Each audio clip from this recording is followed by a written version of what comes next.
Bang! Jacob, How you doing? good. How are you?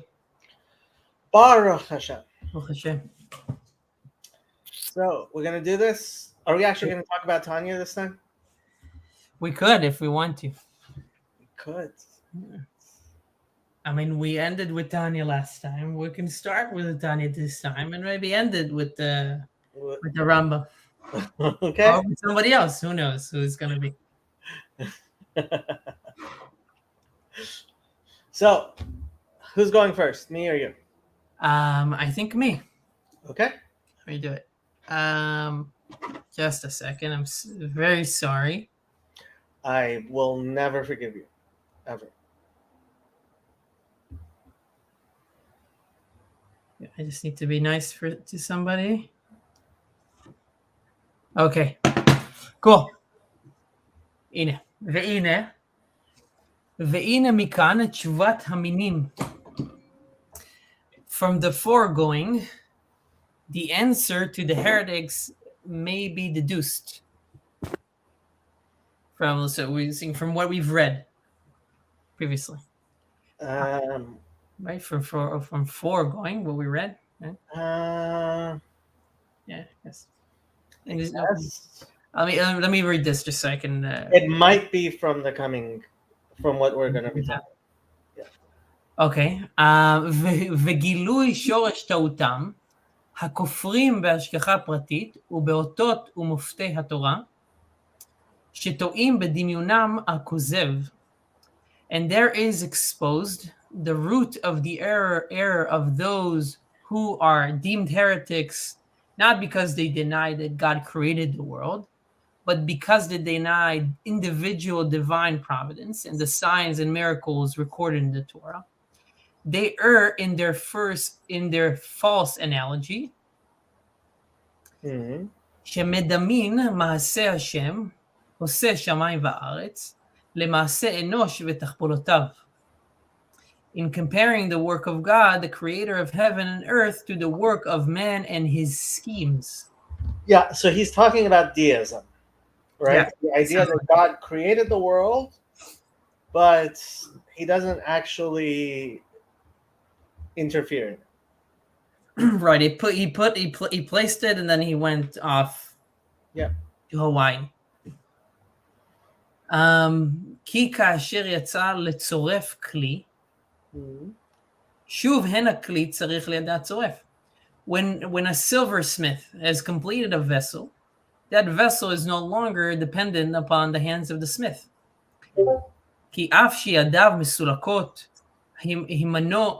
מסולקות ממנו והולך לו בשוק, הכלי קיים בתבניתו וצלמו ממש כאשר יצא מידי הצורף. And even when his hands are removed from it and he goes his way, the vessel remains in exactly the same image and form as when it left the hands of the smith. כך מדמין הסקלים האלו מעשה שמיים וארץ. In the same way do these fools conceive the creation of heaven and earth. Sorry, just a second. I have to find my phone.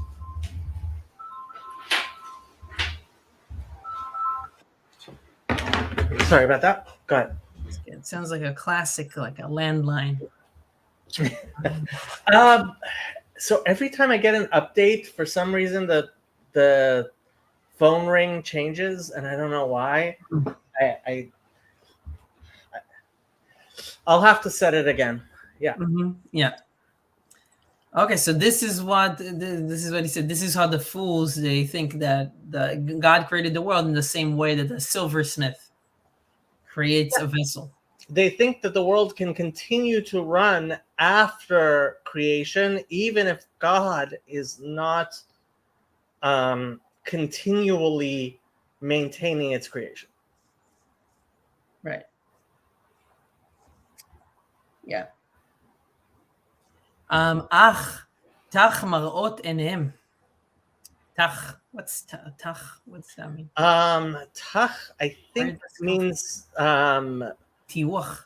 No, I think it means like yeah. Makeh, to hit. To hit. Okay, yeah. interesting. Because in modern Hebrew at least, tiyuach is a cover-up.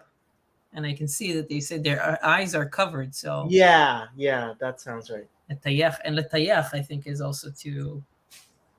Well, I see Chad doing that in the live stream sometimes. He takes stuff.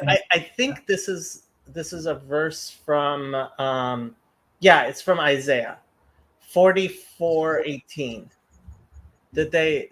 I don't see the translation right there. Yeah, they don't show that he's using the words from the Bible. Mm-hmm. Yeah, in the translation. Yeah. אוקיי, so אחתך מראות עיניהם, ההבדל הגדול שבין מעשה אנוש ותחבולותיו, שהוא יש מיש. However, the eyes of these fools that we spoke of, their eyes are covered so that they do not see the great difference between the work of man and his machinations, which consists of making one existing thing of another already existing thing. רק שמשנה הצורה והתמונה מתמונת חתיכת כסף לתמונת כלי. This person merely changing the form and appearance from an ingot of silver to a vessel. Ingot. Yes. Ingot. Okay. You can count this is the first time that I've ever said that word. An ingot, well, you obviously don't play enough what's the name of that game? Skyrim. What? Skyrim? Skyrim. Okay, I know about it. Yeah, so in Skyrim, ingots are really important. It's good to know. Next time you play Skyrim, you'll know. Mm-hmm. Yep. If you want to get your armor smithing skill up, you need a lot of ingots. You need lots of ingots, probably iron. Yeah. Nice. Okay. למעשה שמיים וארץ, שהוא יש מאין, and the making of heaven and earth, which is creatio ex nihilo. Right. Okay, God so creating from nothing. He's actually bringing it into being. Right. והוא פלא גדול יותר מקריאת ים סוף על דרך משל. This creation ex nihilo is even more wondrous than, for example, the splitting of the Red Sea. שהוליך השם את הים ברוח קדים עזה כל הלילה. For then God drove back the sea by a strong east wind all the night. ויבקעו המים ונצבו כמו נד וכחומה. And the waters were split, and not merely ceased their flow, but stood upright as a wall. ואילו הפסיק השם את הרוח כרגע, היו המים חוזרים ונגרים במורד כדרכם וטבעם. If God had stopped the wind, the waters would have instantly flowed downward as is their way in nature. ולא קמו כחומה בלי ספק. And undoubtedly they would not have stood upright like a wall. אף שהטבע הזה במים גם כן, נברא ומחודש יש מאין. Even though this nature of water to fall downward is also newly created ex nihilo. Right. So water has this created thing where it falls, right? And God was making it stand upright, right? And if he stopped making it stand upright, it would go back to its nature, which is already created, which is to settle. Yeah. How much more so if God stopped giving it its very essence and nature of existing? Yeah. Think about that. Yeah.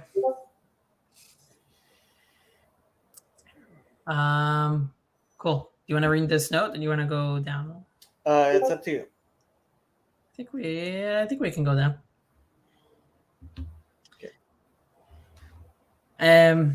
שהרי חומת אבנים ניצבת מעצמה בלי רוח, וכשטבע המים אינו כן.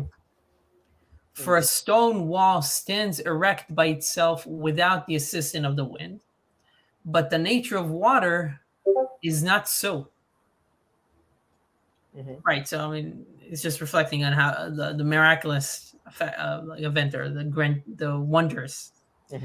וכל שכן וקל וחומר בבריאת יש מאין, שהיא למעלה מהטבע, והפלא ופלא, יותר מקריאת ים סוף.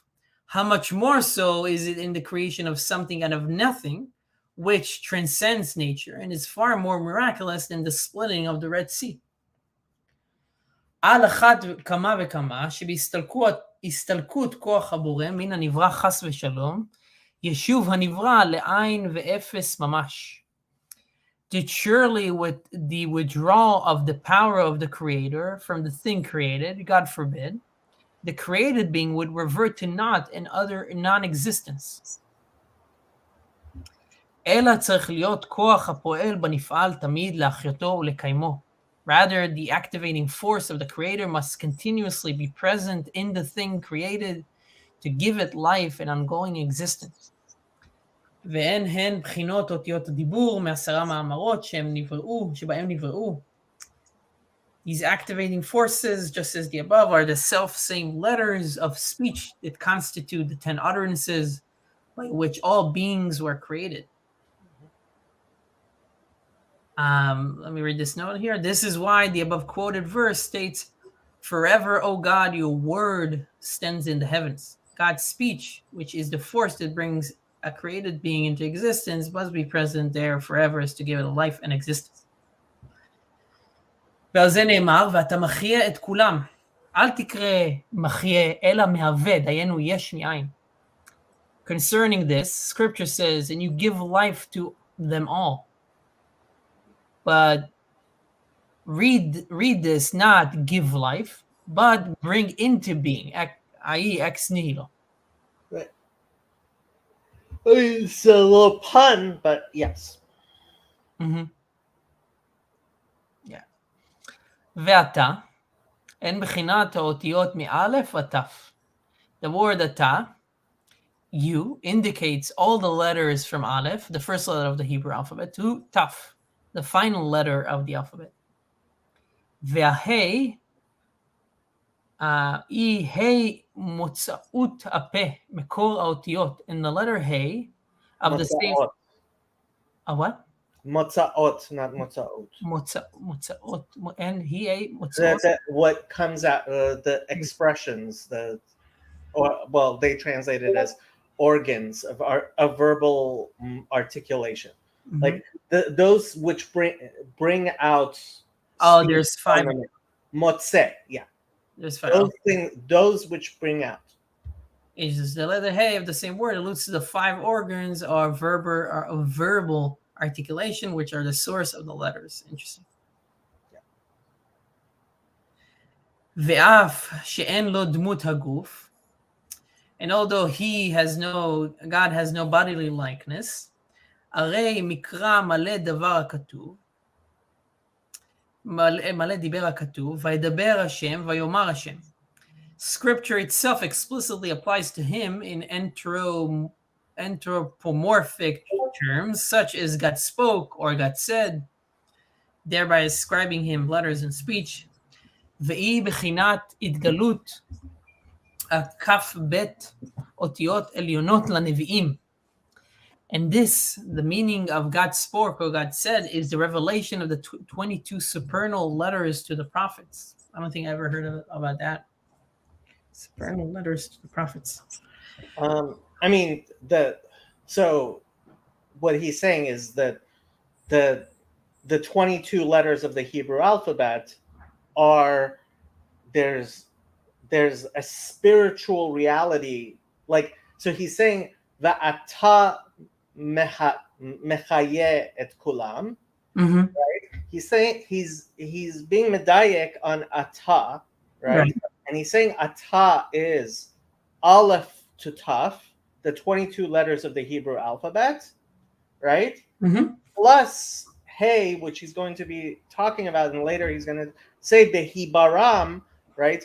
In behebaram, that the hey has a special capacity of ruchniut, right, that includes that. So He's Yeah, I remember reading. I read it a little bit about it in Bati Legani. I think there's a section where it talks about this. yeah. It was tough, but yeah. Yeah. Um, mhm. So he's giving an explanation of ata. So the word ata, right? You is actually um, it is the greatest expression of godliness. That's why we say Baruch ata Hashem Elokeinu melech haolam. Right. Right? Why do we move to the third person? Because we start from the second person. Baruch ata, and he's explaining the the spiritual greatness of the word atah in Hebrew. As Aleph, Taf, Hey. Aleph to Taf is the entirety of the Hebrew alphabet, and then he's going to explain the greatness of Hey. Right. Now he talks about when he talks about Idgalut Kaf Bet, the 22 letters. Yeah, he's saying Aleph to Taf. The 22 letters, Aleph to Taf. A to Z. Mm-hmm. Yeah. Like we would say in English, 26 letters A to Z. This is 22 letters A to T. Taf. Okay. Okay. Yeah, I don't know why in my mind I thought it was 24, but it is 22. 22. I'm gonna trust you on that.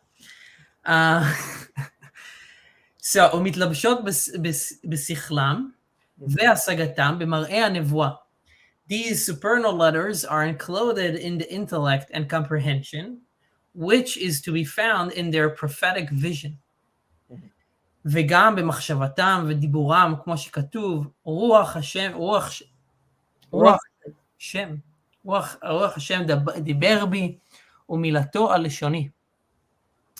And are included as well in their thought and speech, as it is written, the Spirit of God spoke within me, and His word is upon my tongue. וכמו שאמר ארי, זיכרונו לברכה, בשער הנבואה. And this has also been explained by the Arizal in the שער הנבואה. וכעין זה היא התלבשות האותיות בברואים, כדכתיב, בדבר השם שמיים נעשו, וברוח פיו כל צבאם. Similar to this is the investment of the letters in created things, as it is written, by the word of God were the heavens made, and by the breath of his mouth all their hosts. רק שהיא על ידי השתלשלות רבות ועצומות, except that the enclothing of the letters in created beings comes about through numerous and powerful descents, עד שיורדות לעשייה גופנית, until the letters reach the corporal world of עשייה, מה שאין כן השגת הנביאים, היא באצילות המתלבשת בעולם הבריאה. Whereas the apprehension of the prophets is in the world of Atzilut, as it becomes clothed in the world of Bria. Yeah. Interesting. I didn't make that connection. I don't remember reading that the prophets have a connection to Atzilut. I mean, ultimately, we have to. Everything is in everything, right? So that's one thing I try to keep clear, right?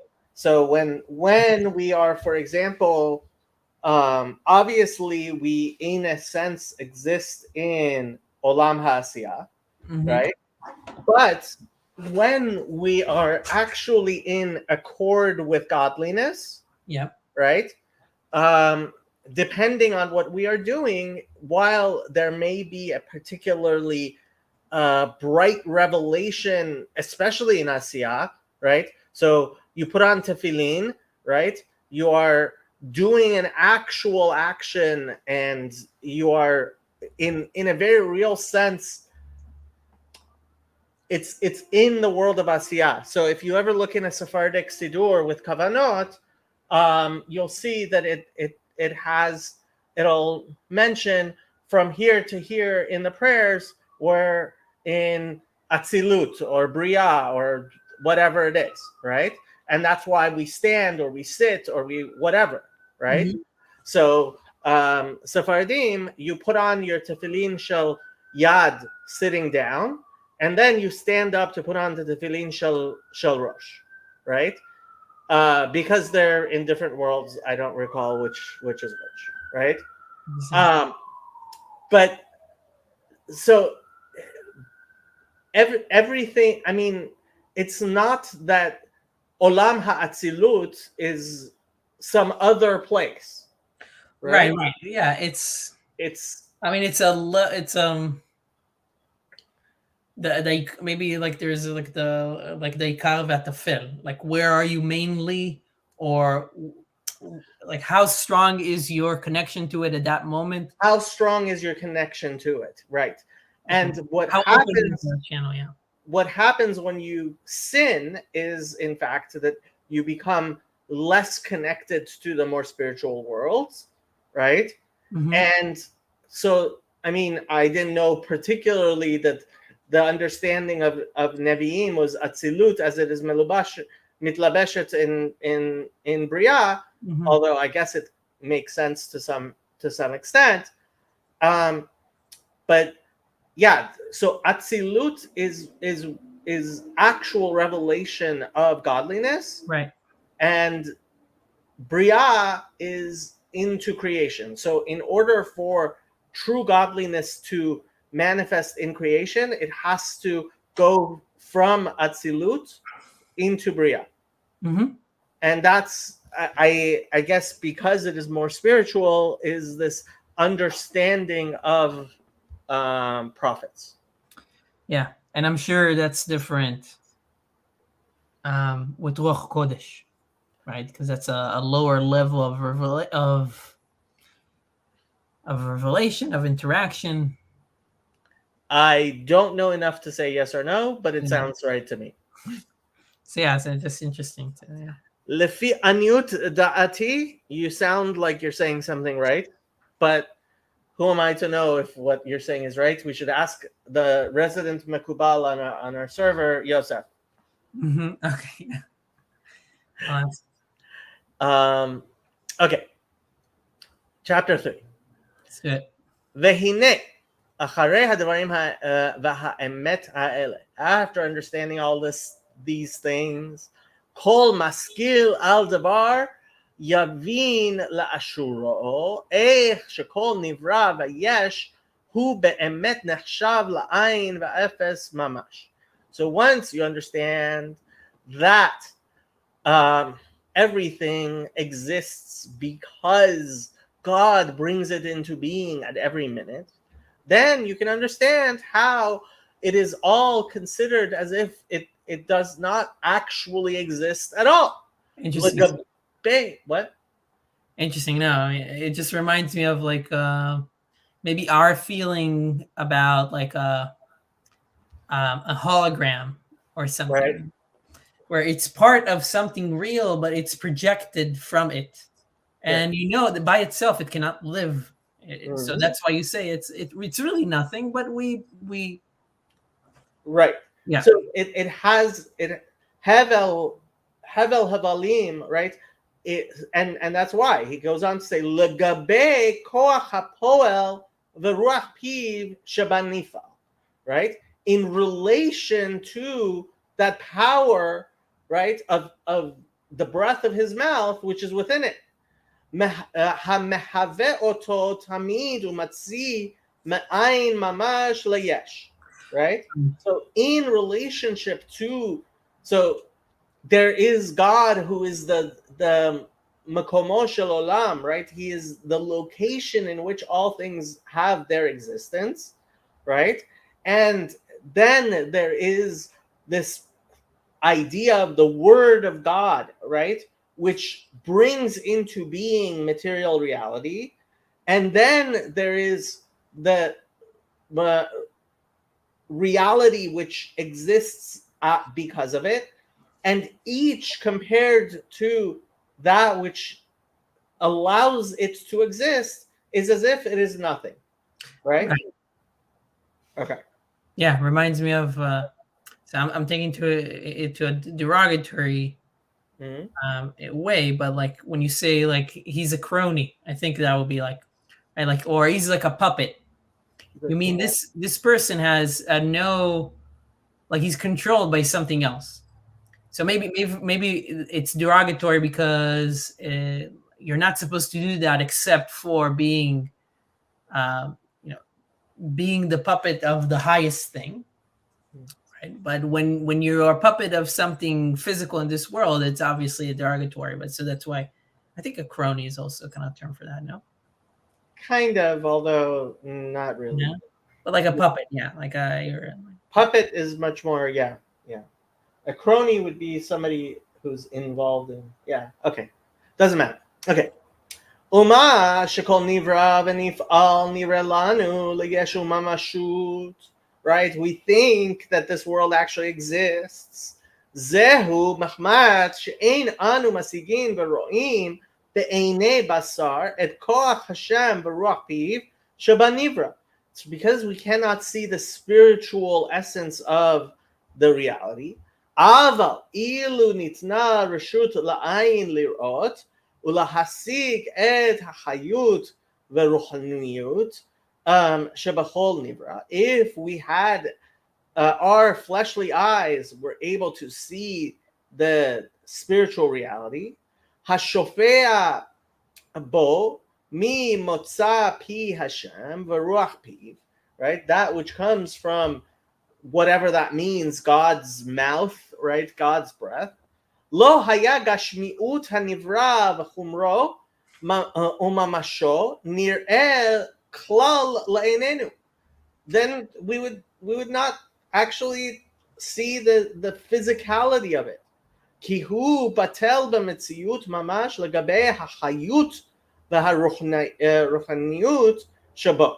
So for me, this actually makes me always think of the Matrix, right? Mm-hmm. And how, like, we realize when we see ourselves in a computer game, right, that really the image that we see, because we realize there's a computer and there's the real world, which gives it makes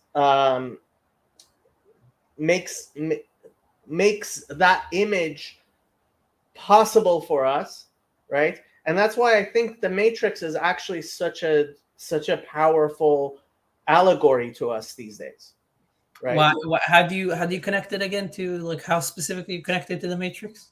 So the movie The Matrix, right, where we have, so I think in our generation we have a better concept of, oh, it's possible for us to be living in a simulation, mm-hmm. right? Because we see simulations, right? We see videos and we see, but like 200, 300 years ago, like simulations were not, I mean, how did the Alter Rebbe understand this analogy that we so easily make these days? Right. Maybe there were less of those patterns embodied in different places. Maybe in cities with animals, the only thing that I can think about, right? Because you can either look down, like lower to animals, or when you look at a city, or like at a, when you have a bird's eye view of like the traffic in Texas, you see these patterns that resemble other things. So then you can but I mean we have like IMAX theaters, right? So we can actually be immersed in a virtual reality, whereas no, I understand that. כי הוא בטל במציאות ממש לגבי החיות והרוחניות שבו, מאחר שמבלעדי הרוחניות היה עין באפס ממש, כמו קודם ששת ימי בראשית ממש, right? Just like if you were to basically just turn off the switch, no more electricity. והרוחניות והשופע עליו ממוצא פי השם ורוח פיו, הוא לבדו המציאו תמיד מאפס ועין ליש, ומחווה אותו, right? And so it's God's word which makes it possible. In כן אפס בלעדו באמת. Therefore, there's nothing that truly has an existence other than God himself. והמשל לזה הוא אור השמש המאיר לארץ ולדרים. And so we can make an analogy to the light of the sun, right, which comes and illuminates the earth and its inhabitants.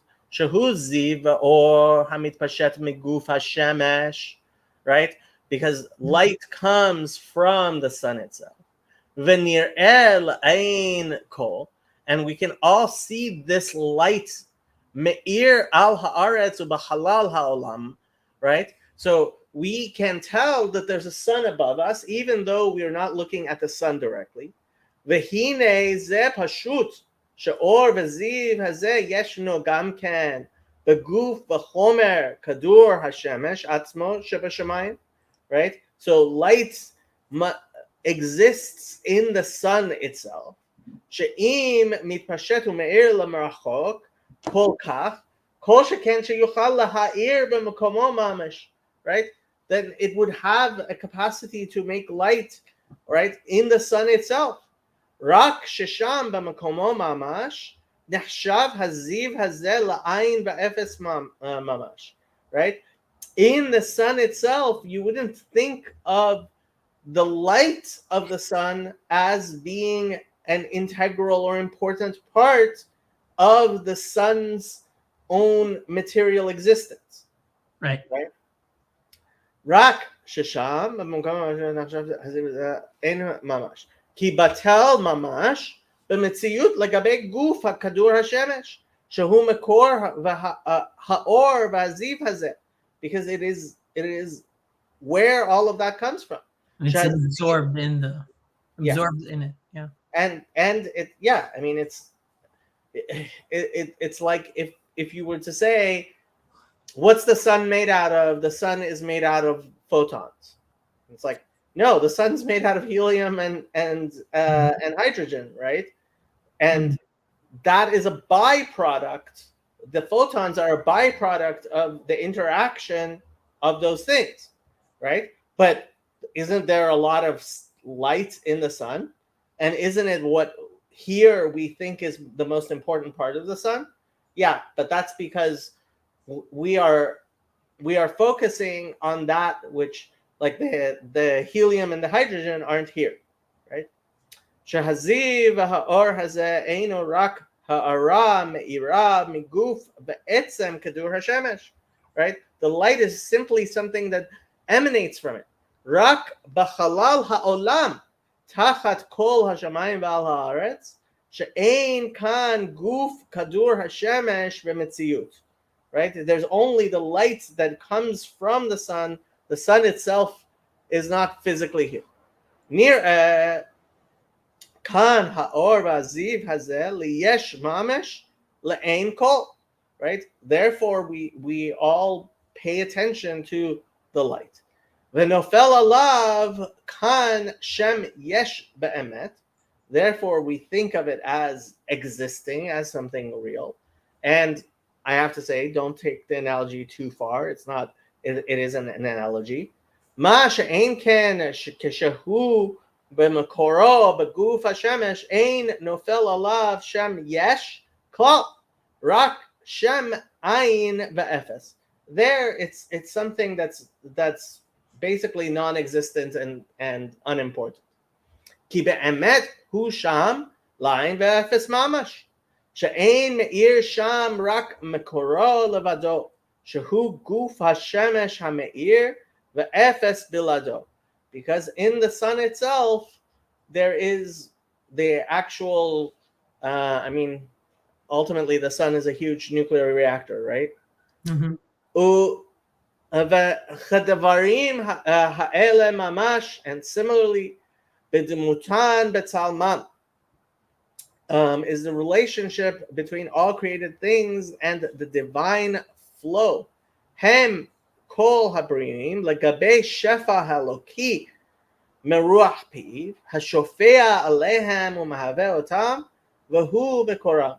Right. So this spiritual essence and they translate it as divine flow, right? Which comes and allows us to exist, is similarly the actual makor, that's the source, right? והם עצמם אינן רק כמו אור וזיו מתפשט מן השפע ורוח השם השופע ומתלבש בכוחם ומוציאם מאין ליש. Right? And they themselves are merely emanations of that which is the font. They being the divine flow or the beings? No. So, okay. That's actually a good question. He's talking about existence in relation to the words of God, which brings them into existence. Right? Yeah. But the same could be said of the words of God legabe God himself. Mm-hmm. God. So from both angles, he's trying to make the distinction for both angles. Well, no, he's mostly talking about physical reality as opposed to spirituality, right? Mm-hmm. He's talking about the word, right, which is an emanation of God, right, which causes physical reality to exist, right? So, but the same could be said in a similar manner, right? So this is an analogy that Rabbi Ezra Shochat, the Rosh Yeshiva of Or Hanan here, once gave, and I really, really liked. He said, when we talk about the leg of a chair, everyone knows what we're talking about, right? We're saying that just as an animal or even a human has a leg, right? There's something of a chair or a table which similarly, analogously, has a capacity that our legs do. Mm-hmm. But there's no comparison between the actually an animal's paw, much less a human's leg, and the leg of a table, right? A leg of a table has no capacity in any way, but there is an analogy there, right? And similarly, when we talk about God's arm or God's hands or God's speech, right? Mm-hmm. So there is an aspect in which our speech reflects something of God's speech, right? But just as if somebody took the leg of a chair, right, and said, "Here, this is you want to become a podiatrist? Study this, mm-hmm. right? You'll know all about legs." Here you would say, "Shote," right? You fool. Yeah. In a similar manner, right? So we talk about God's speech, and so we talk about God's speech, right? And he's explaining how God's speech is so much more real and actual than that which comes into being as a result of God's speech.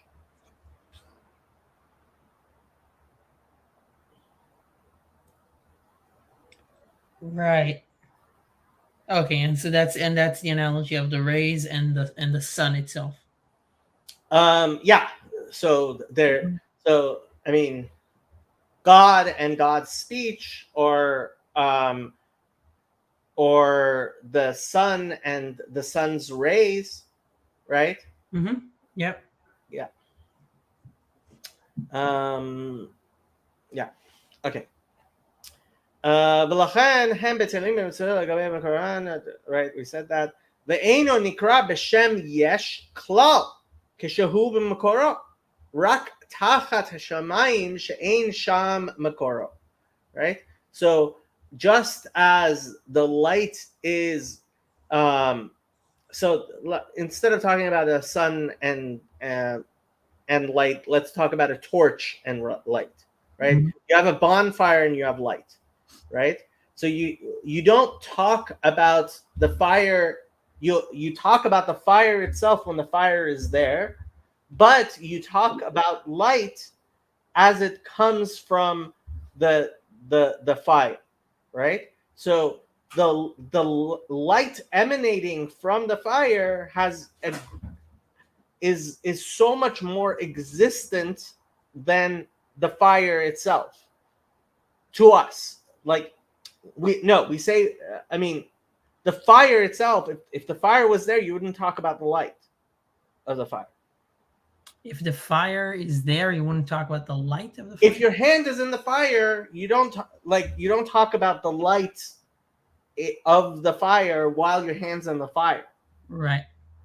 When you're warming yourself by the fire, you're it's the emanations that are you can talk about the emanations, but if you put your hand in the fire, you're no longer talking about the emanations. Right. I think I know what you're saying. It's a little difficult, but yeah, I think I know what you mean. Yeah. Okay. I mean, again, and this is obviously an allegory. It shouldn't be taken too literally. יש כלל שאין שם מקור.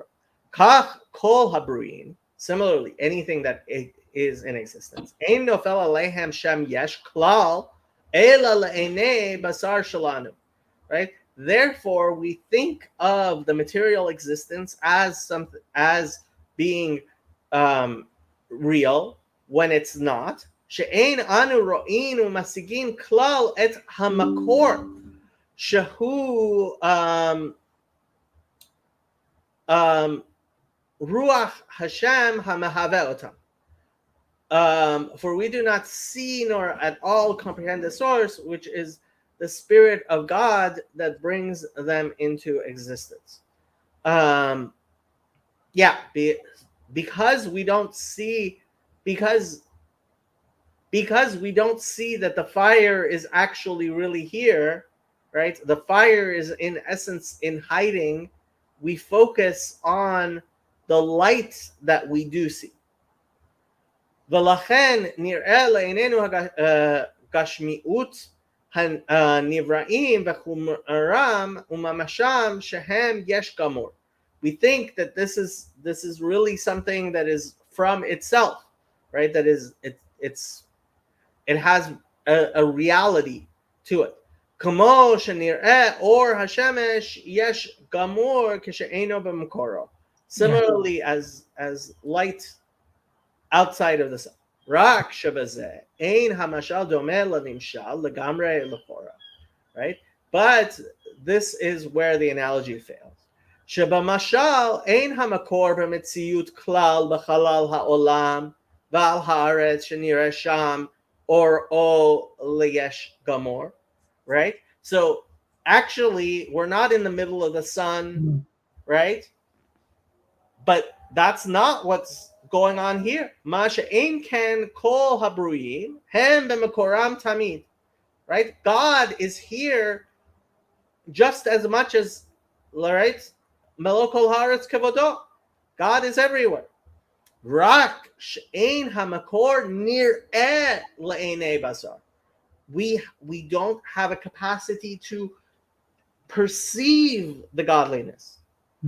Velama einan betelim b'metziut lemikoram. Right? Why don't we just burn up if we're in the center of the sun? Ach lahavin ze tzarich lahagdim. If you want to understand this, first we have to understand something else. So, cliffhanger, the Alter Rebbe and his cliffhangers. So this kind of Gavin said something that's I'm not sure what he means by that which comes from the mouth of God could include more than speech. I mean, know what he means by that, but I'm not sure what Gavin means by that, but the fact is when we talk about speech coming from the mouth of God, it's a mashal. It's right. An allegory. Obviously, God doesn't have a mouth, right? Yeah, and the second thing is that we speak about the mashal, the allegory of the sun here, but definitely just at the end of this, the image of DNA came, and I don't know enough about DNA, but the image of DNA came to mind about how, if I could see the words better, I could probably articulate it, but like to how everybody's like there's something of the source in everybody. There is like these letters as we define them, right, of the DNA that they're a part of all of us, Mm. and we're all part of those same things. So it's very interesting to think about as well. Mm-hmm. Yeah, I mean, so this is one of the teachings. So there are two scientific. Says his mind is connecting it to Deuteronomy 8:3. I don't know Deuteronomy 8:3. What does Deuteronomy 8:3 say? Deuteronomy 8.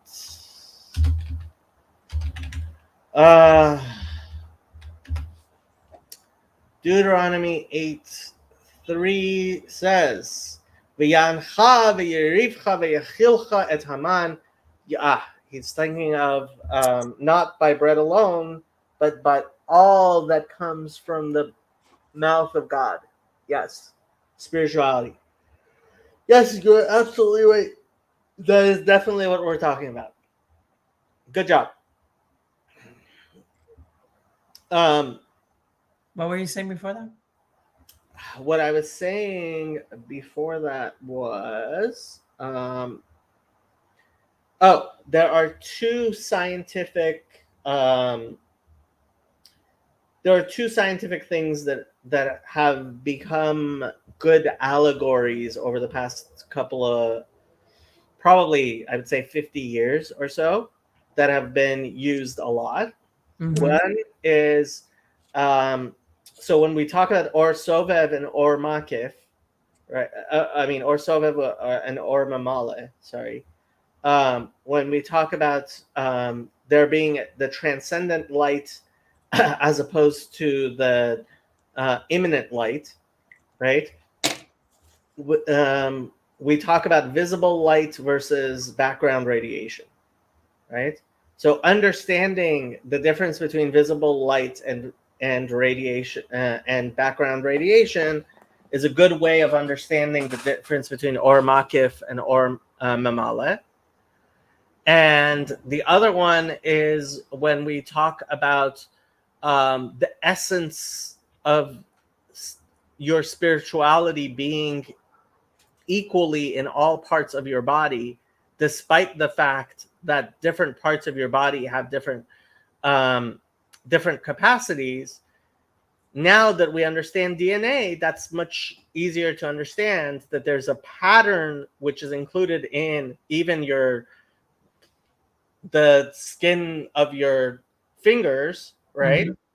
Mm-hmm. Which similarly has your essence in the same way as any of your neurons do. It's insane. Right? Yeah. That's so these two modern scientific analogies have been quite useful in understanding things that used to be some of the most difficult concepts in Jewish mysticism. Yep. So there you go. Those chapters were very short. Do you want to do? We did them in less than an hour. Do you want to try two more chapters? The curriculum doesn't necessarily specify how many chapters we go through. We've generally been doing 2 chapters. Yeah. Yeah. I think the chapters here are shorter. So let's see if we can finish 2 more chapters. Let's do it. Unless there's something else you want to talk about. I was gonna ask you about Purim Katan. Purim Katan. But I don't have any concrete, like too many concrete. That's more of like a. Is it Purim Katan today? No, it's this weekend. It's this weekend, yeah.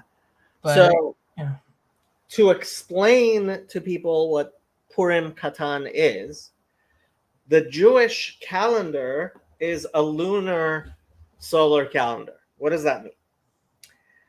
So, if you go by the moon,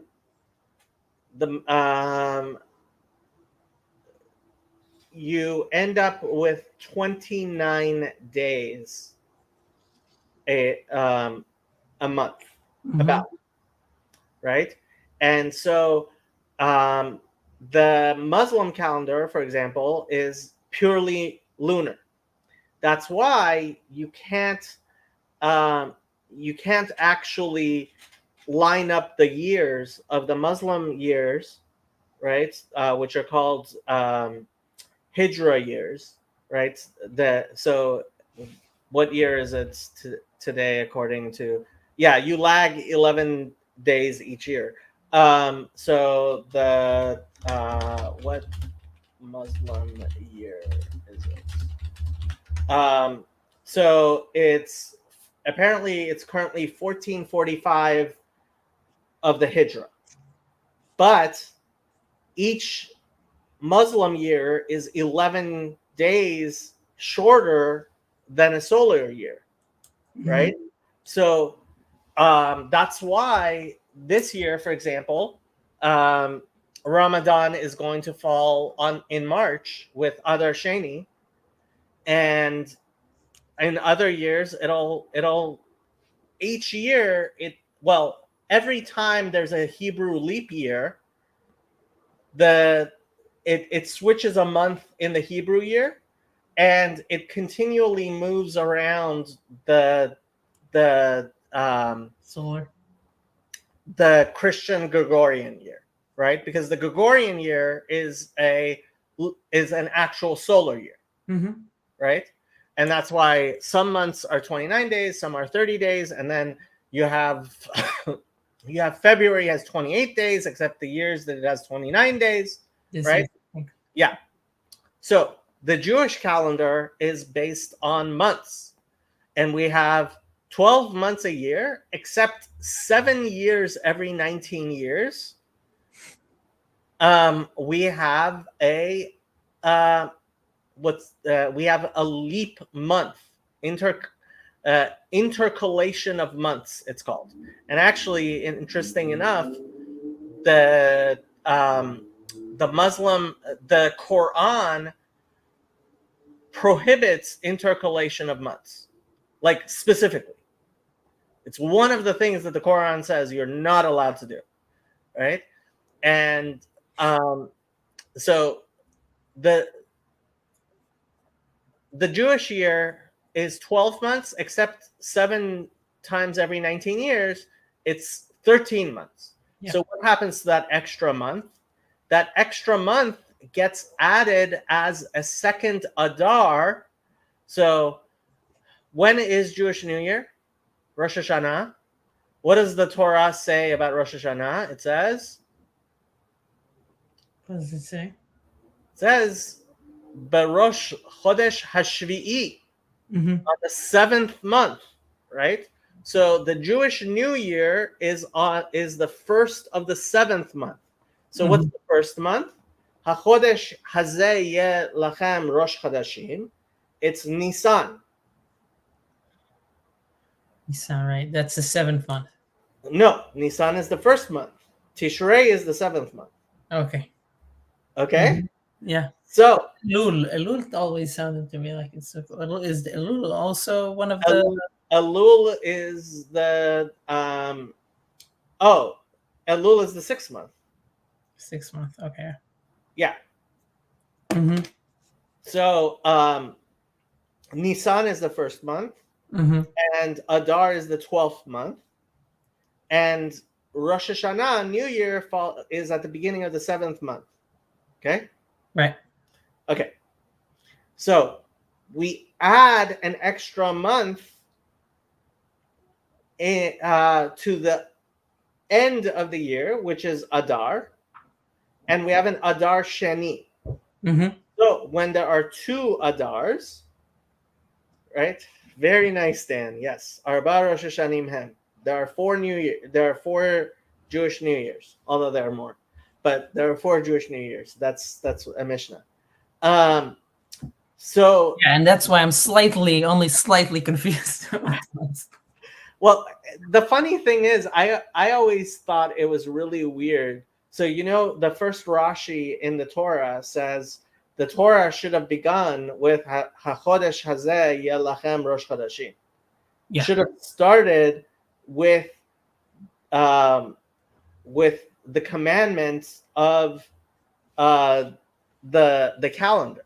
And the the rabbis in the Talmud are very, very adamant that Sod Ha'ibur, right? The Right. mystery of the calendar is a mystery that is very important to be kept, right? And so, like, I always wondered. I thought it was like kind of silly. I thought it was astrological, right? But now that I've gotten involved in all these interfaith discussions, it's become clear to me that actually it's the calendar which more than anything else shows that Judaism is right and Christianity and Islam are wrong. Because the Muslim calendar is obviously wrong. Like, it's just so badly wrong. Like, because they don't intercalate months, right? So like it's just doesn't work with years, so it can't be divine, right? And I was not aware of how important Nicaea and the calendar was in the split between Christianity and Judaism until I started actually learning about it. And I saw, like, really the split between Judaism and Christianity happened when the Christians said, we don't want to follow the Jewish calendar. Right. I mean, yeah, it's interesting. How is that such a big deal? I mean, wasn't that one of the rifts between the Tzdukim, the Sadducees, and I mean, it makes a lot more sense 2,000 years ago because, like, say who gets to say when the holidays are is a big question. Right. Right? Like, who says when Yom Kippur is? That's a really important question. Right. Right? And in a very real sense, I say the same thing to Christians. Like, okay, so how do you decide when Easter is? How do you decide when Easter is? Right? Yeah. And the Christians still have fights. Like, the Eastern Orthodox have a different Pascha or Easter than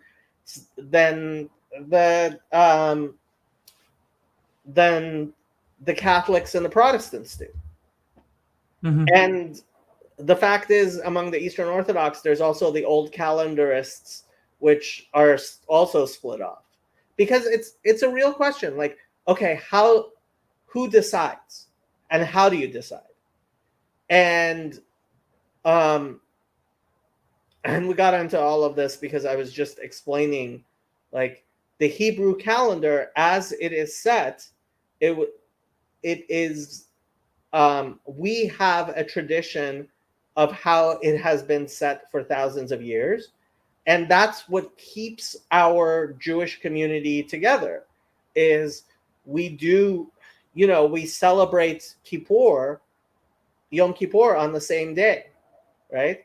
So there's a very famous story in the Talmud. Let me actually pull this up. So the story is in Rosh Hashanah. Let me see if I can find it. Talmud story. Um,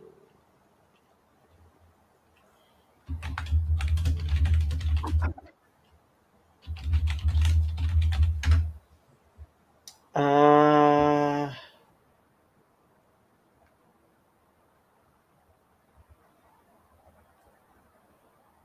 where is it?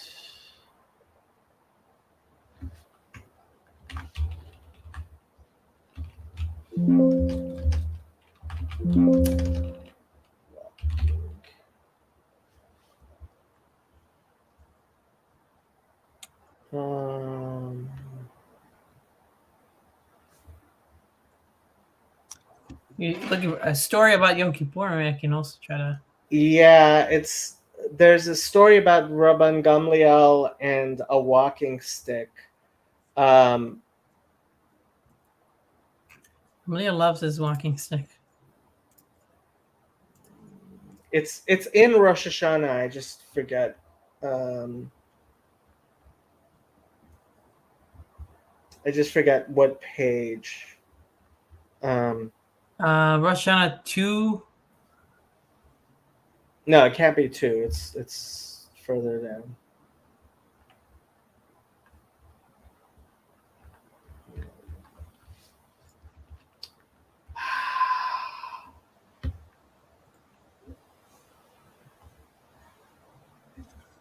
Let's see. I wish I remembered the word that they used for. I think it was makal. Spell it though. Um, You're talking about the new moon and. yeah. So there's the story. It goes. There was a dispute. Here it is. 25a. Here. Okay. Okay. Can you make it bigger a little bit? Yes. I'm just trying to make sure.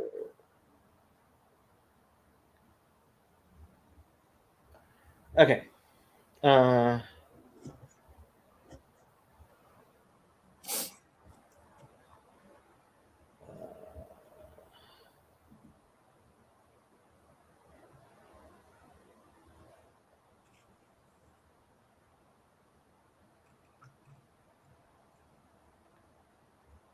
I'm just trying to make sure we. Where is this? What about? It's not this like the early one. If you're thinking about the moon, the diagrams. No. It's there's. I mean, there's a disagreement about. There's a disagreement about when Yom Kippur is, and Rabban Gamliel forces. Yeah, it's what I'm sending. It's what I sent you. Maybe I don't say it the right way, but I think it's what I'm sending it. What I sent it to. Mishnah Rosh Hashanah 2:8.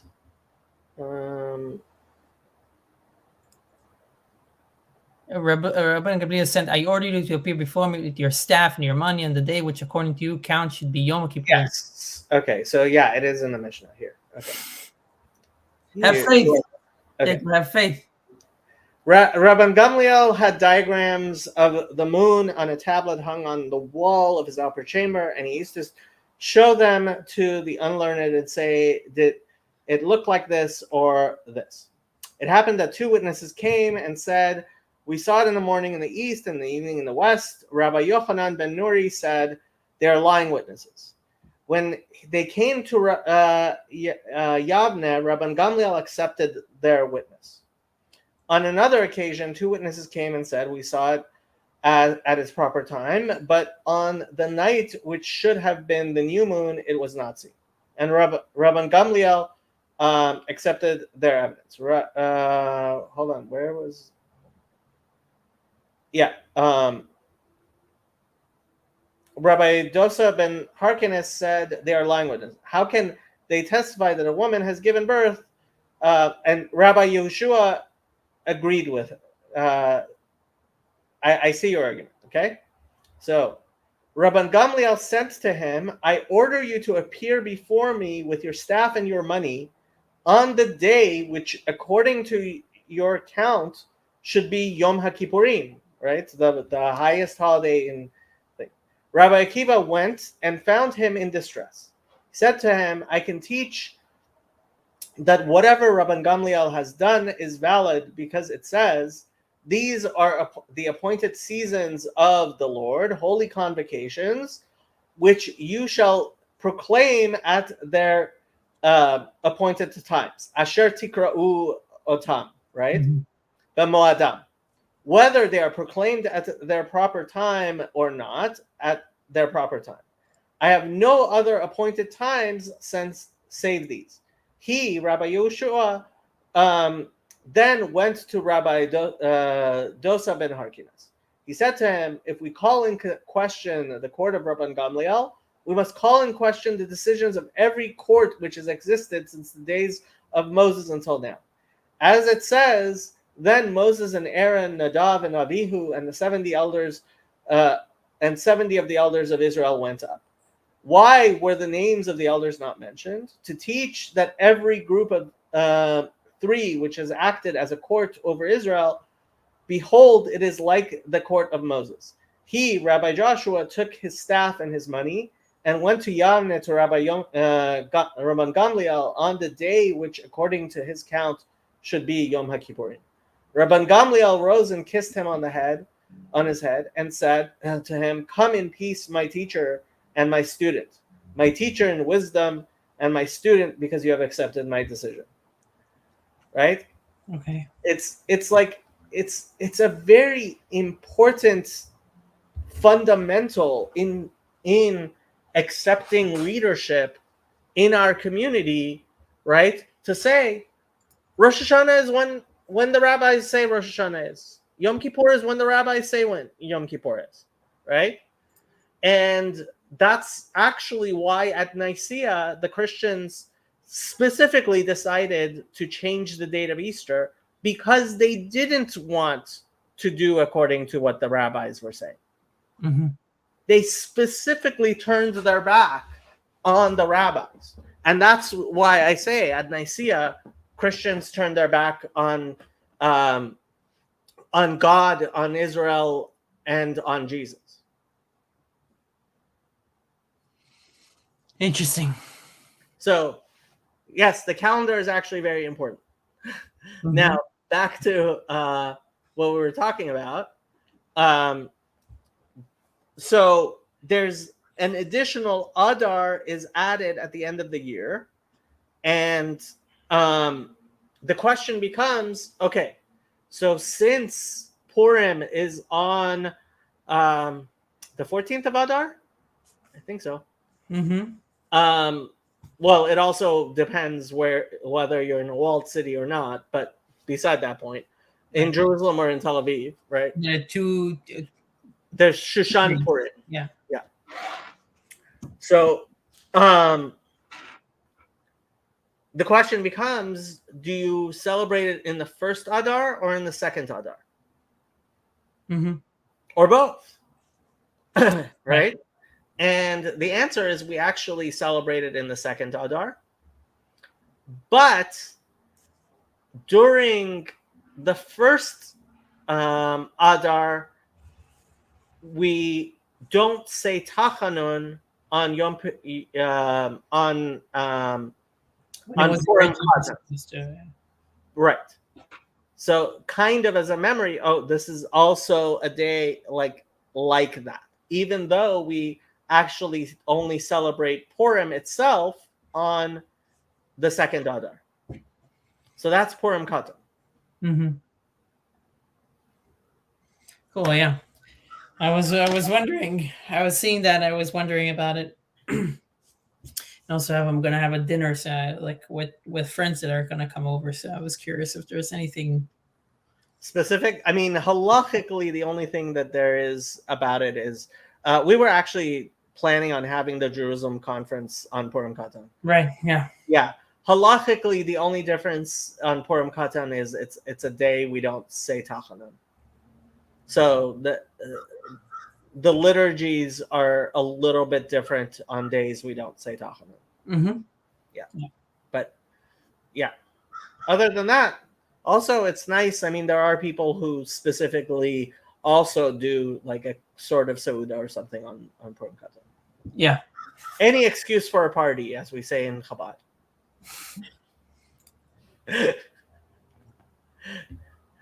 Any excuse is good excuse. Any excuse for a party is a good excuse. Mm-hmm. So I don't know if you were there or early in the Discord history. we used to make a lot of fun. I used to make a lot of fun of Yosef for being a Litvak, and we started talking about Tachanan, and he started talking about how much he loves Tachanan, right? Yeah. And this is one of the jokes that like Hasidim almost never say Tachanan, especially like not Chabad, but Polish Hasidim don't say Tachanan on a day that a great rabbi has passed away. And it's very hard to find a day on which a great rabbi hasn't passed away. Yeah. So on Reddit, somebody made a meme like making a joke. Hey, if you don't want to say Tachanan, just become Hasidic and you don't have to worry about it. Mm-hmm. Yeah. Okay. Enough internet memes. Mm-hmm. This is so first we have to understand, and now he's going to talk about possibly the most important thing PVK has ever explained. God 1 and God 2. Yep. You want to read? Yeah. Okay. כי הנה כתיב, כי שמש ומגן השם אלוהים. It is written, for a sun and a shield is the Lord God, right? The Lord God. Yeah. Havaya. So we have these two names. We have Havaya and we have Elokim, right? And it says, Shemesh umagen Hashem Elokim. So what does that mean? So he's going to explain the difference between Shem Havaya and Shem Elokim. So פירוש מגן הוא נרתק לשמש. Shield refers specifically to that shield which is a covering for the sun. להגן שיוכלו הבריות לסבלו. To protect creatures so that they should be able to bear it, the sun's heat. כמאמר רבותינו זיכרונם לברכה, לעתיד לבוא הקדוש ברוך הוא מוציא חמה מנרתיקה, רשעים נידונים בה וכו'. As our sages of blessed memory have said, in time to come, Messianic era, the Holy One, blessed be He, will take out the sun from its sheath. The wicked will be punished by it. And so on. וכמו שהנרתיק מגן או נרתק מגין בעד השמש. Now, just as the covering shields the sun, כך שם אלוקים מגן לשם הוויה ברוך הוא. So does the name Elokim shield the name Havaya, blessed be He. דשם הוויה, פירושו שמהווה את הכל מאין ליש. The meaning of the name Havaya is that which brings everything into existence ex nihilo. והיוד משמשת על הפעולה שבלשון הווה ותמיד. The letter yud prefix to the stem hove modifies the verb indicated in the action is present and continuous. Right. So in Hebrew, there are 4 tenses. There's the perfect, the progressive, the imperfect, and the command, tzivui. Okay? So, haya, hove, and yihye, right? So, the prefix is the imperfect. It is the incomplete action. It is that which is continuous and keeps on going. Yeah. Right? So he says, Yud Havaya, right? The Yud of Havaya is Yud Hove, right? Causes to exist. Okay, yeah, let's keep reading. Let's keep reading. Yeah. Sorry. כי דפירש רש"י על פסוק, ככה יעשה איוב כל הימים. As Rashi comments on the verse, in this manner was Job accustomed to do all the days. So let me read this note. Just as here the prefix of the letter Yud indicates an ongoing process, so too does the initial Yud of the name Avaya indicate that God creates everything ex nihilo continuously. I'm guessing the Rashi there on Eov, I mean, we can look it up, but is a grammatical Rashi explaining the future tense in Hebrew. והיינו, החיות הנשפע בכל רגע ממש בכל הברואים, ממוצא פי השם ורוחו, ומהווה אותם מאין ליש בכל רגע. This action is the life force which flows at every single instant into all things created, from that which precedes the mouth of God and his breath, and brings them into existence ex nihilo at every moment. כי לא די להם במה שנבראו בששת ימי בראשית, להיות קיימים בזה, כמו שנתבאר לעיל. For the fact that they were created during the 6 days of creation is not sufficient for their continued existence, as explained above. Right. They need to be continuously recreated. והנה, בסידור שבחר של הקדוש ברוך הוא, כתיב, הגדול, הגיבור וכולי. In the enumeration of the praises of the Holy One, blessed be He, it is written, the Hagadol, the great, Hagibor, the mighty, and so on. ופירוש הגדול, היא מידת חסד והתפשטות החיות בכל העולמות ברואים לאין קץ ותכלית. הגדול refers to the attribute of chesed, kindness, and to the spreading forth of the life force into all the worlds and created things without end or limit. Actually, interesting. This reminds me of, I was going through Brachot, and at the beginning of it, they, like Mara brings, talks about a blessing, I think part of the Kaddish, but they say it in a different way than what we do it. So Tosfot is trying to figure out why are they saying it different. And I think one of the differences is that they use Kadosh, and in the Kaddish, how do you start it? Itgadal, and then they say something else in Bachot. So I'm gonna put that as a note for me to figure out. I guess there is also this angle on it as well. Okay. Like why they use a different at that time. Why they use a different. I will be very interested to know what exactly you're talking about when you tell me what exactly you're talking about. Yeah. I don't have enough memory. I don't know. To connect it right now. I'm gonna have to look at it. Okay, so Gadol refers to the attribute of Chesed, to the spreading forth of the life force into all the worlds and created things without end or limit.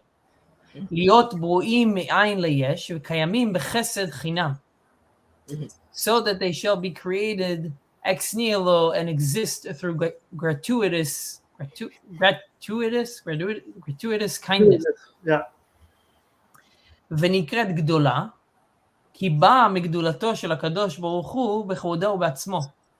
The attribute of chesed is called gdula, greatness, for it derives from the greatness of the Holy One, blessed be He, from Himself in all His glory. כי גדול השם ולגדולתו אין חקר. For God is great and His greatness is unsearchable, inasmuch as it is infinite. ולכן משפיע גם כן חיות והתהוות מאין ליש, לעולמות וברואים אין קץ. And therefore, He also causes life force and existence ex nihilo to issue forth for an unlimited number of worlds and creatures. שטבע הטוב להטיב, for it is the nature of the benevolent to do good. Well, now I'm curious about this thing that I mentioned, but I'll wait for it. והנה כמו שמידה זו היא שבחו של הקדוש ברוך הוא לבדו. Now this attribute of Hagadol, of Chesed, is exclusively the praise of the Holy One, blessed be He. שאין ביכולת שהוא נברא לברוא יש מאין ולהחייתו. For no created thing can create a being out of nothing and give it life. Can you go down? Yeah. וגם מידה זו היא למעלה מהשכלת כל הברואים והשגתם. This attribute of benevolence, of creating ex nihilo, is also beyond the cognition of all creatures and their understanding. שאין כוח בשכל שום נברא להשכיל ולהשיג מידה זו, ויכולתה לברוא יש מאין ולהחייתו. For it is not within power of the intellect of any creature to comprehend through chokhmah or understand through bina this attribute and its ability to create a being out of nothing and vivify it. כי הבריאה יש מאין היא דבר שלמעלה משכל הנבראים, כי היא ממידת גדולתו של הקדוש ברוך הוא. For creatio ex nihilo is a matter which transcends the intellect of all creatures in as much as it stems from the divine attribute of גדולה. והקדוש ברוך הוא ומידותיו אחדות פשוט כדאית בזוהר הקדוש, דאיו וגרמהו וגרמוהי אחד. Now the Holy One, blessed be He, and His attributes are a perfect unity. As the Holy Zohar states, He and His causations, His attributes are one. וכשם שאין ביכולת שום שכל נברא להשיג בוראו, כך אינו יכול להשיג מידותיו. And just as it is impossible for the mind of any creature to comprehend its creatures, so it is impossible for it to comprehend his attributes. Right. So he's explaining Shem Havaya, right? Which is the midat of chesed and creating things that that in a manner of charity, right? That God just decides to create him out of his personal goodness. And that is ein cheker, right? It's beyond all understanding.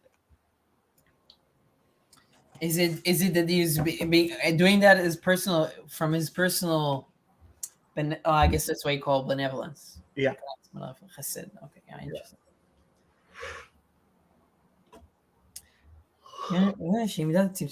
אוקיי. וכמו שאין ביכולת שום שכל נברא להשיג מידת גדולתו, שהיא יכולת לברוא יש מאין ולהחייתו, כי דכתיב עולם חסד יבנה. ייבנה. That's Breitowitz, right? They have a channel. That is related to Yibane, but that's also Yibane HaMikdash. Okay. Olam Chesed Yibane. And just it is impossible for the mind of any creature to apprehend his attribute of Gdula, which is the ability to create a being out of nothing and to give it life. As it is written, the world is built by kindness.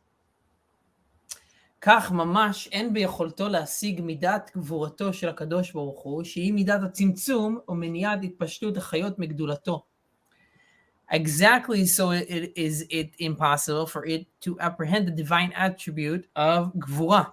So this is the second thing, might, restraint, which is the faculty of tzimtzum, condensation, contraction, restraining the spreading forth of the life force from his attributes of gdula.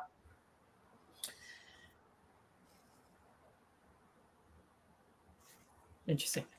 מלהירד ולהתגלות על הנפרעים להחייתם ולקיימם בגילוי כי אם בהסתר פנים, preventing it from descending upon and manifesting itself to the creatures and providing them with life and existence in a revealed manner, but rather with his countenance concealed.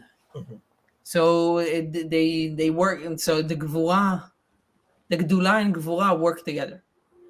Right. So ultimately, So, like it says in the Tikkunei Zohar, Petichat Eliyahu says, "Kol afrish chad mechavrei keilu chas v'shalom afrish bach." That anyone who separates one of the midot of HaKadosh Baruch Hu from any of the other ones, it's as if he's creating, God forbid, a separation within God. And obviously God is completely one. But we are able to receive from God in his various manifestations, and we see them as different from our side until we recognize Hashem hu ha-Elokim, right? And Shema Israel, Hashem Elokeinu, Hashem Echad. And that is the ultimate understanding of Ani Hashem Elokechem, right? I, the Lord, am your God, right? That while we perceive God one and God two, right? It's really all the same God. Right, and this is going back to the Magen and the Shemesh, right? Like exactly. Yes. Okay. Yeah. Did we read that? Yeah. מליירד ולהתגלות על הנבראים, להחיותם ולקיימם בגילוי כי אם בעשת הפנים. Okay, we said that, right? Yeah. Yeah. שהחיות מסתתר בגוף הנברא, וכאילו גוף הנברא הוא דבר בפני עצמו. For the life force conceals itself in the body of the created being, making it appear as if the body of the created being had independent existence. ואינו התפשטות החיות והרוחניות כהתפשטות הזיו והאור מהשמש, אלא הוא דבר בפני עצמו. And making it appear as though the created being was not merely an extension of the life force and the spirituality that creates it, just like the diffusion of the radiance and the light of the sun, but an independently existing entity. ואף שבאמת אינו דבר בפני בעצמו, אלא כמו התפשטות האור מהשמש. Although in reality the created being has no independent existence and is only like the diffusion of the light from the sun. Right. The rays and the sun. מכל מקום, הן גבורותיו של הקדוש ברוך הוא אשר כל יכול. Nevertheless, this nullification is not felt by created beings, even though they are but a diffusion of God's activating force. This nullification is not felt by created beings, even though they are over diffusion. For this capacity for self-concealment is precisely the restraining power of the Holy One, blessed be He, who is omnipotent. Right. לצמצם החיות והרוחניות הנשפע מרוח פיו ולהסתירו, and hence able to condense the life force and spirituality which issues from the breath of his mouth and to conceal it. Right. So this is the greatness of God, right? Is tzimtzum, right? The capacity of God to hide the fact that he is there in order so that we could perceive ourselves as existing.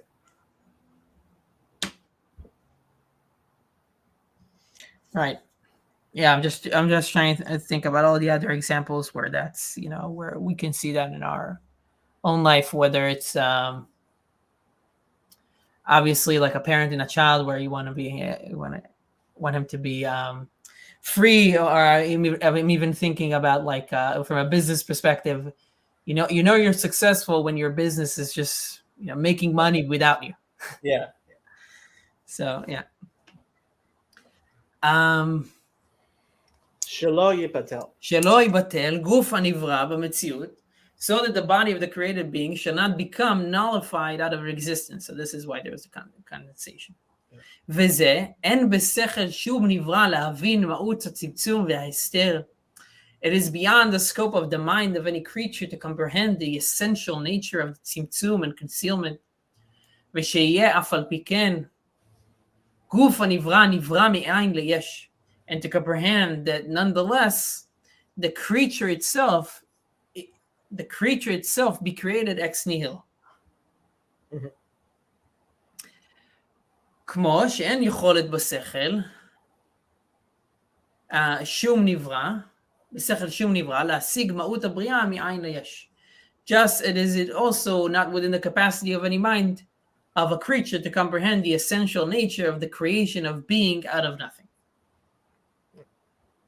We can't really understand it. והנה, בחינת הצמצום והסתר החיות נקרא בשם כלים, והחיות עצמו נקרא בשם אור.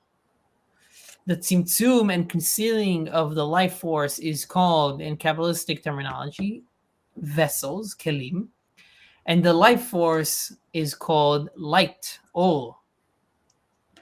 שכמו שהכלי מכסה על מה שבתוכו, כך בחינת הצמצום מכסה ומסתיר האור והחיות השופע. For just as a vessel covers that which is within it, so does the tzimtzum cover and conceal the light and life force that flows into created beings. Yeah. והכלים הן האותיות. The kelim, the vessels, are verily the letters of the 10 divine utterances. ששורשן אותיות מנצפח. And all these letters are rooted in the 5 letters mantzpach. Like the note says, it is explained in the Kabbalah that these are the source of all letters. I have no clue how. This is in when we have our Zohar series. These 5 letters have 2 alternative forms. Like this, so these are the ones that have sophites.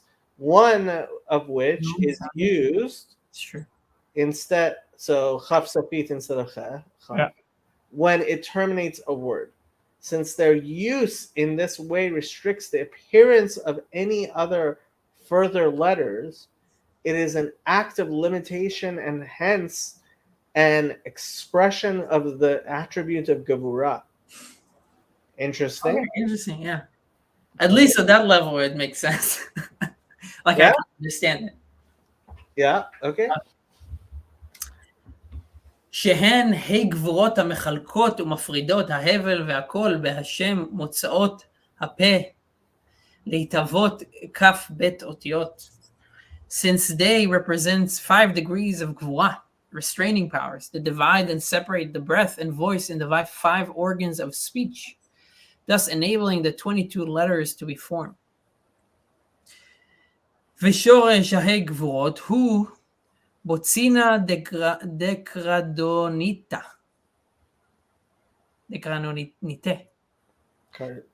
Well, they actually what you call it for you.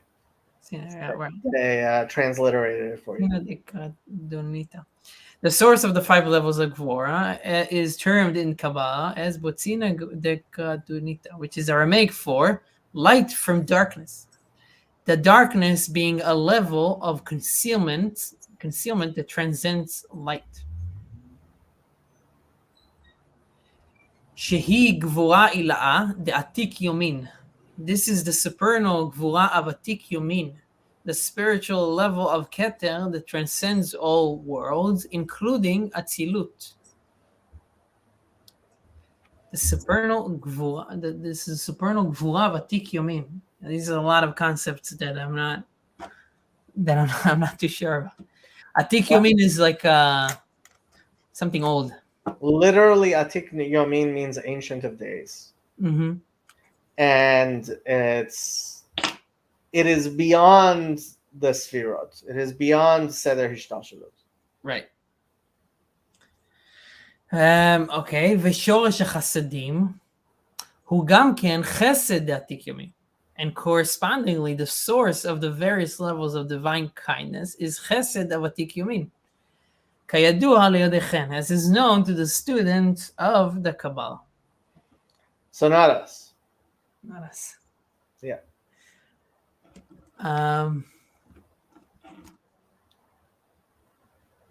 Nice. Yeah. It's so he's explaining Shemesh Umagan Hashem Elokim, right? He's explaining Shem Havaya is Chesed, and in its all of its manifestations, and Shem Elokim is Gevura in all its manifestations, and the two together make up our understanding of this world with chesed of the or coming into the both, I mean, the halal that is created by the tzimtzum, and ultimately also the vessels, which allow us to be able to withstand the light of the chesed. Right, and it seems like he's saying that both of them are the yesh mi'ayin, and the tzimtzum are both incomprehensible for, like, they're both In a still. very real sense, yeah, they're beyond comprehension. Mm-hmm. Yeah. Let me try to find this thing that I told you about.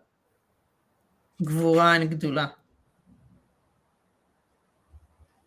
The question is, will I find it? I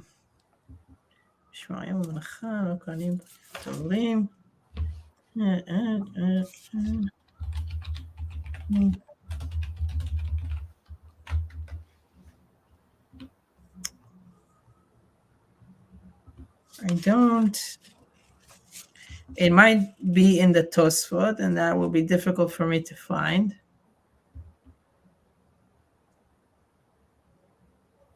What are you reading out of? Art Scroll. Oh, okay. I mean, I can look at the daf, but yeah, like I said, like, it will be tough for you. But which tractate? Brachot. You're learning brachot since when? Since a month ago. Wow. Who are you learning with? Somebody that a brisker. You're a Talmud Chacham. So you're learning with Chezi? Wow. No. Somebody that goes to our congregation, and he studied in Yeshiva. Oh yeah, you mentioned. Yeah. But I'm trying to get Daniel Shalom to come teach me Talmud, but he refuses. He doesn't like me very much. Well, the Talmud can connect you. I agree, but he doesn't even like me that much. I would watch it, and it will be helpful for me. So if that. But I don't think I can find it. So I will have to get back to you about that. It's probably just in the Tosfot or some. It's probably just too. Okay. Okay. Do we want to do another one? How long is this? Can I have a 2-minute break? We can. Did we? Yeah. Let's take a little break. In fact, I'll give you an official 5-minute. Two, because we need to break.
What's up?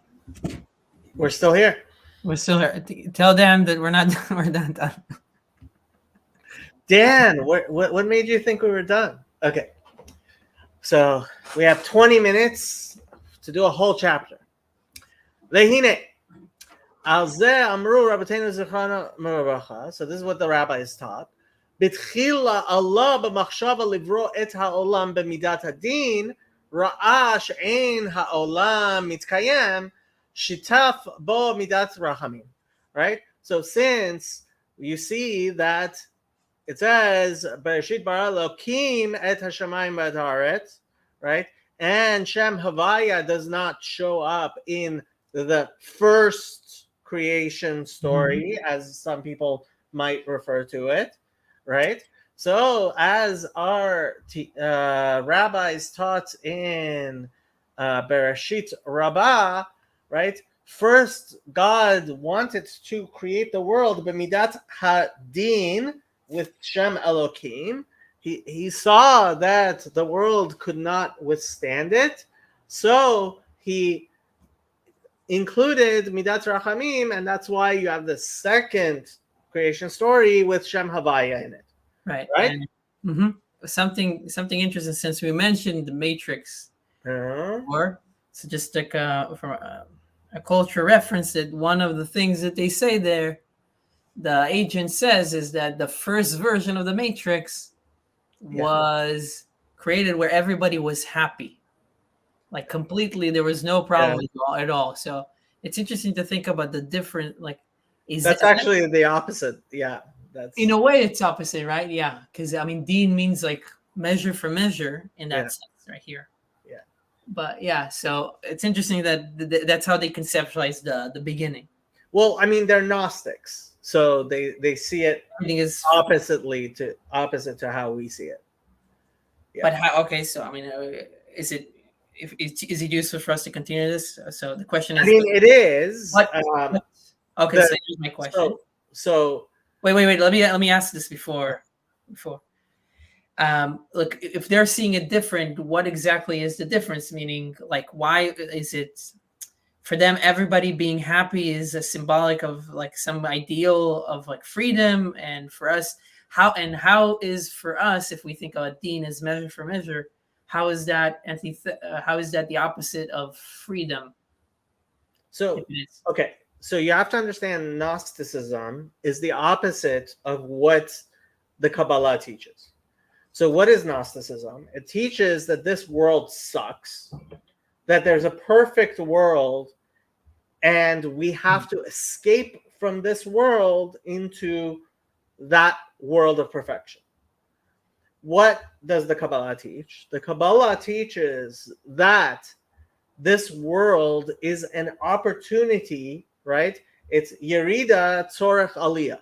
It is coming down into the darkness so that when we go back into the light, we have a greater appreciation of the light. Okay? Yeah. Mm-hmm. And that light is actually going to be in such a way that we understand the Yerida Tzorech Aliyah was a good thing itself, right? We view creation as something good, while the Gnostics view creation as a mistake. So is this analogous in some way to, if you think about safe, I might be going far here, but if you think about safe spaces, there are people that don't want to be hurt at all, don't want to have any kind of yerida. Right. They don't understand that being hurt for a little bit or exposing yourself to some possible negative dynamics can bring you to a higher place. Exactly. Yes.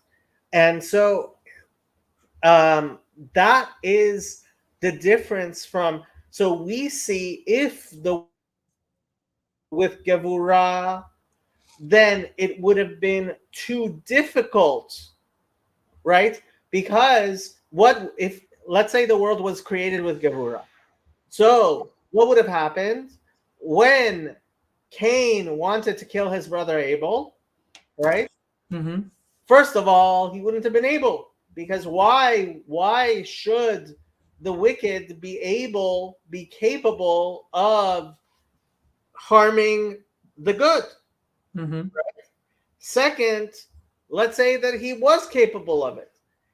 Then why should it be that when God, in a sense, finds out about it, right? Instead of resurrecting Abel and killing Cain, no, God leaves Abel dead. And not only that, he says, no one can kill Cain, Mm-hmm. right? So to a Gnostic, this is an evil God. Why would God do such a thing? Right. Right? But as we understand it, we understand that really Abel is going to be resurrected in this world. And that's key, right? That's very key. We believe that Abel will be given his life in this world, not in some spiritual other world. And when that happens, Cain will be repentant, right? And because of his repentance, Cain and Abel will both be saved. There will be redemption of Cain and Abel. Is it the other way around? Meaning, like Cain would be repentant and Abel will be resurrected? Because Well, is it Cain, yeah, both. I mean, your repentance maybe brings closer? in yeah. So there's so b'makom shabale tshuva omdim, ein tzadikim gemorim omdim. Right. Right? In a place that someone who has sinned and truly repented stands, that is a place that we believe is even greater than the place of the person who has never sinned whatsoever. Right. Get it? Get it. Yeah. דהיינו, התגלות האלוקות על ידי צדיקים ואותות ומופתים שבתורה. That is, he combined with it the attribute of mercy, means the revelation within the godliness, the world of godliness, of supernatural power through the tzaddikim and through the signs and miracles recorded in the Torah, right? So Hashem, this agentic God number, what? So we have the Arenic God and we have the agentic God, right? Mm-hmm. And Shem Elokut is Olam Keminhago Noheg, right? That the world should run according to the rules by which it was set. Teva. And the agentic Shem Havaya is when God comes into the world and interjects and says, right? Says to Moses, hello, I need to get you out of Egypt before you hit the lowest stage. Hello, Rabbi.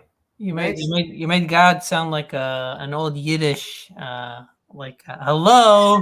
Hello. Yeah, in a very sense. I mean, that's he tapped Moses on the shoulder. He's like, hello, wake up here, right? Vehine al ze amru bezohar the le'ela besitra de kutsha ila eat yamina ve'eat smala, right?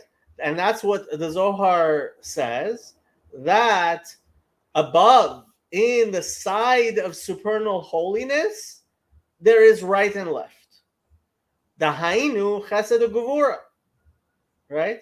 So there is this concept of right and left of kedusha, right? Mm-hmm. It's not. Some people, unfortunately, have this idea that chesed and gevura, chesed is good and gevura is bad.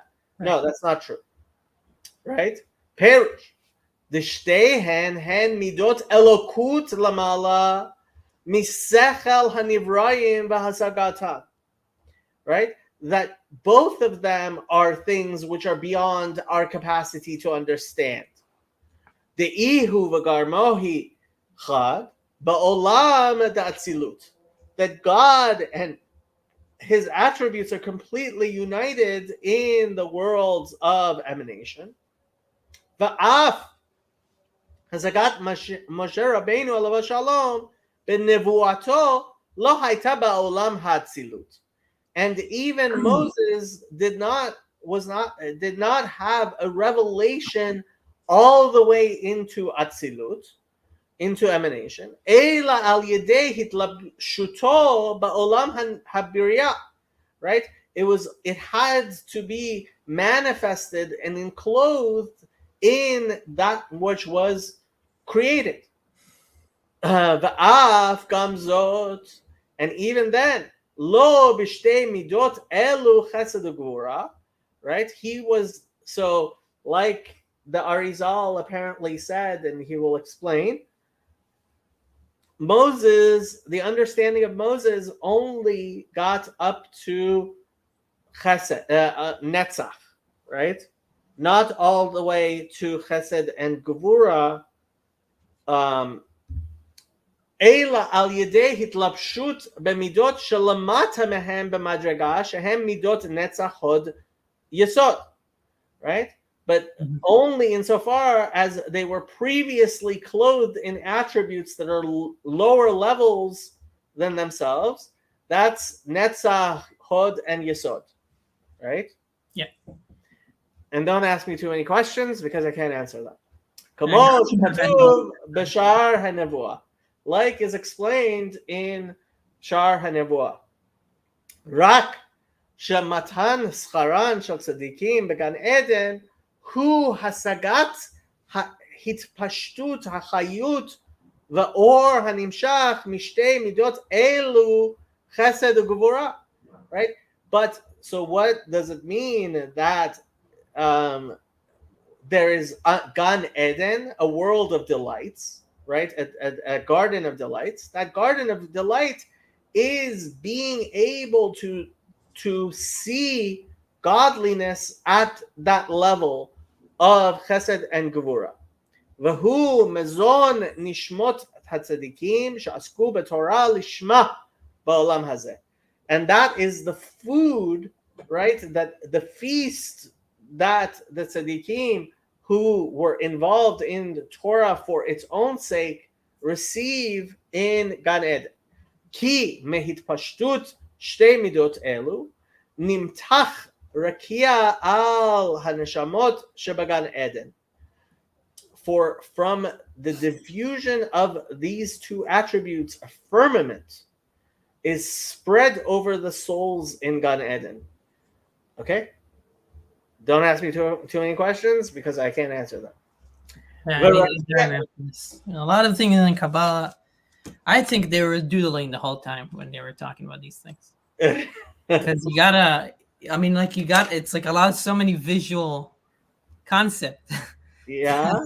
that I feel like they were doodling. I mean, there are lots of. They're definitely doodling. It's probably more. There's definitely a vision. I mean, so that's so in the Talmud, it often says Tashma, come listen. Mm-hmm. In the Zohar, it says Tachazi, come see. See, interesting. Yeah. Yeah. It's at a higher level. Yeah. The Rakia Zen Nikra Raza Deoraita. And this firmament is called the secret, the mystery of the Torah. Uvo Sod Chafbet Otiot HaTorah Hanetuna Mishdei Midot Elu. Right? Which includes the mystery of the 22 letters of the Torah, which are ultimately expressions of these two attributes. K'dichtiv mimino esh dat lamo, as it is written, from his right hand he gave unto them a fiery law, right? The right hand represents chesed, while fiery, esh, right, alludes to the element of gevura, right? So, mimino esh dat lama. Umerakia ze notef tal limzon haneshamot, and this is where that dew comes to give sustenance to the souls.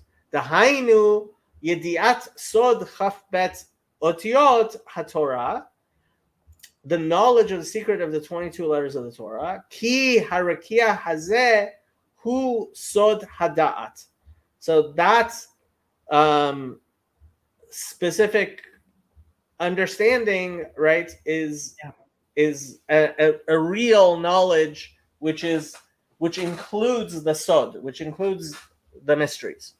והתורה היא מזון הנשמות בגן עדן והמצוות הן levushim. Right? So apparently in Kabbalistic symbolism, right, we have this idea of eating and garments in Gan Eden, and they correspond to the idea of Torah and mitzvot.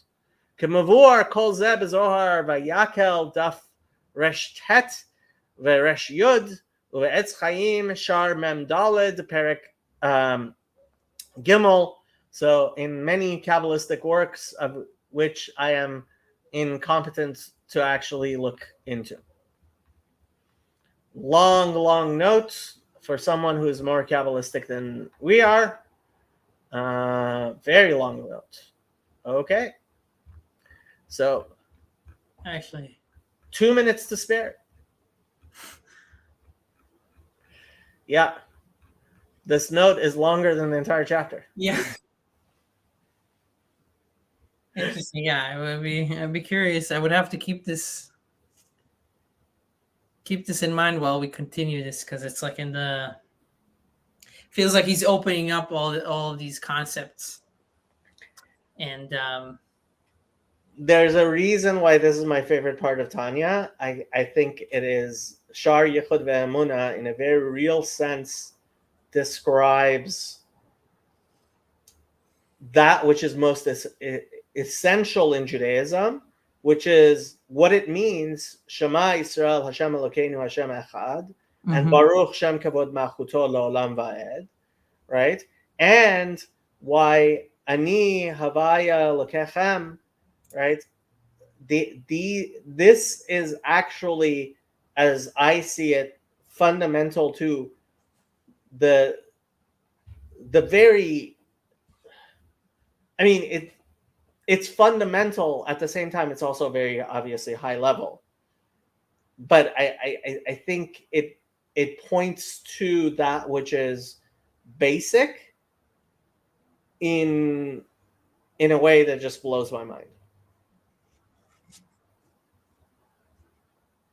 That which is basic, you're referring to what we can conceptualize very shortly as unity. Yeah. Yeah. I mean, that's what it's called. Shar Yichud Ve'amuna. It is the gates of unity and belief. Yeah. Mm-hmm. My next stream starts soon. Oh, okay. So, yeah. On Nefesh HaChaim? No, I am going to be talking with a Mormon missionary. Yeah. Interesting. In Farsi, if your Farsi is good. What? Really? Yep. No, I know. At least for a few minutes in the beginning, yeah. No, I know chop. And I used to know how to say chop, Chub. which is fine. Chub? Chub. Chub? Chub. Really? It's not chop? Chub. I mean, so you have to realize that in Farsi, the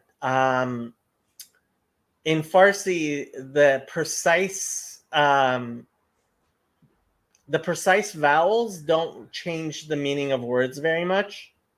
Okay. So, like, You can say atish, atash, atesh. All of them mean fire.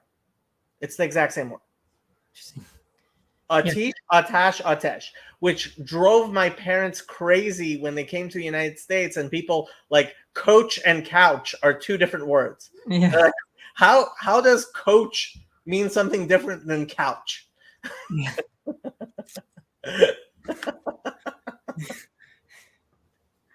Yeah. I agree. Quite confusing. Yeah. Cool. Interesting. I will probably listen in at least for the Farsi. At least for the And Farsi. then maybe I might. But yeah, cool. Yeah. Well, Okay. thank So you very much. thank you. We will talk next week, if not earlier. Mhm.